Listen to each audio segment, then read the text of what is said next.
James and the Giant Peach, Chapter 2.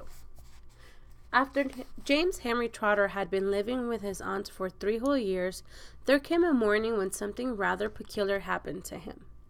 And this thing, which as I say was only rather peculiar, soon caused a second thing to happen which was very peculiar. And then the very peculiar thing, in its own turn, caused a really fantastically peculiar thing to occur. It all started on a blazing hot day in the middle of summer. Aunt Sponge, Aunt Spiker, and James were all out in the garden. James had been put to work as usual. This time he was chopping wood for the kitchen stove.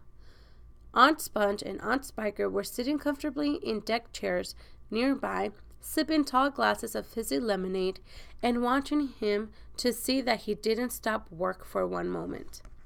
Aunt Sponge was enormously fat and very short. She had small piggy eyes, a sunken mouth, and one of those white flabby faces that looked exactly as though it had been boiled. She was like a great white soggy overboiled cabbage. Aunt Spiker, on the other hand, was lean and tall and bony, and she wore steel-rimmed spectacles that fixed onto the end of her nose with a clip. She had a screeching voice and long, wet, narrow lips, and whenever she got angry or excited, little flecks of spit would come shooting out of her mouth as she talked. And there they sat, these two ghastly hags, sipping their drinks and every now and again screaming at James to chop faster and faster. They also talked about themselves, each one saying how beautiful she thought she was.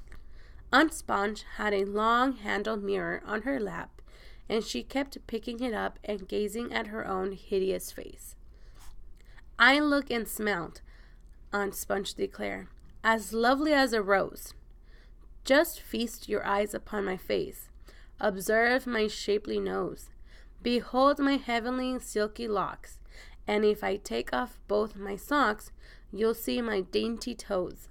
But don't forget," Aunt Spiker cried, "how much your tummy shows." Aunt Sponge went red. Aunt Spiker said, "My sweet, you cannot win. Behold my gorgeous curvy shape, my teeth, my charming grin. Oh, beauteous me, how I adore my radiant looks, and please ignore them pimple on my chin." "My dear old trout," Aunt Sponge cried out, "you're only bones and skin. Such loveliness as I possess can only truly shine in Hollywood," Aunt Sponge declared. "Oh, wouldn't that be fine? I'd capture all the nation's heart. They'd give me all the leading parts. The stars would all resign." "I think you'd make," Aunt Spiker said, "a lovely Frankenstein." Poor James was still slaving away at the chopping block. The heat was terrible. He was sweating all over. His arm was aching. The chopper was a large, blunt thing, far too heavy for a small boy to use. As he worked, James began thinking about all the other children in the world and what they might be doing at this moment. Some would be riding tricycles in their gardens. Some would be walking in cool woods and picking bunches of wild flowers. And all the little friends whom he used to know would be down by the seaside, playing in the wet sand and splashing around in the water. Great tears began oozing out of James' eyes and rolling down his cheeks. He stopped working and leaned against the chopping block, overwhelmed by his own unhappiness. "What's the matter with you?" Aunt Spiker screeched, glaring at him over the top of her steel spectacles. James began to cry. "Stop that immediately and get on with your work, you nasty little beast," Aunt Sponge ordered. "Oh, Auntie Sponge," James cried out, and Auntie Spiker, "couldn't we all, please, just for once, go down to the seaside on the bus? It isn't very far, and I feel so hot and awful and lonely." "Why, you lazy, good-for-nothing brute," Aunt Spiker shouted.